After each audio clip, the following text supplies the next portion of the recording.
The typewriter, invented in the 1860s, revolutionized the way people wrote and communicated.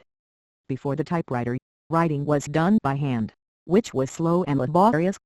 The typewriter made it possible to produce text quickly and accurately, which in turn increased the speed and efficiency of written communication.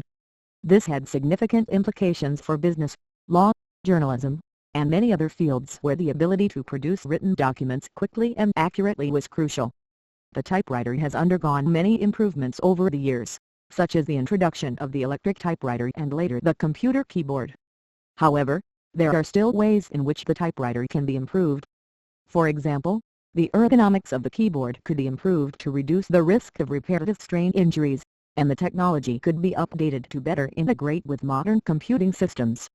Additionally, the typewriter could be made more environmentally friendly by using sustainable materials and reducing energy consumption.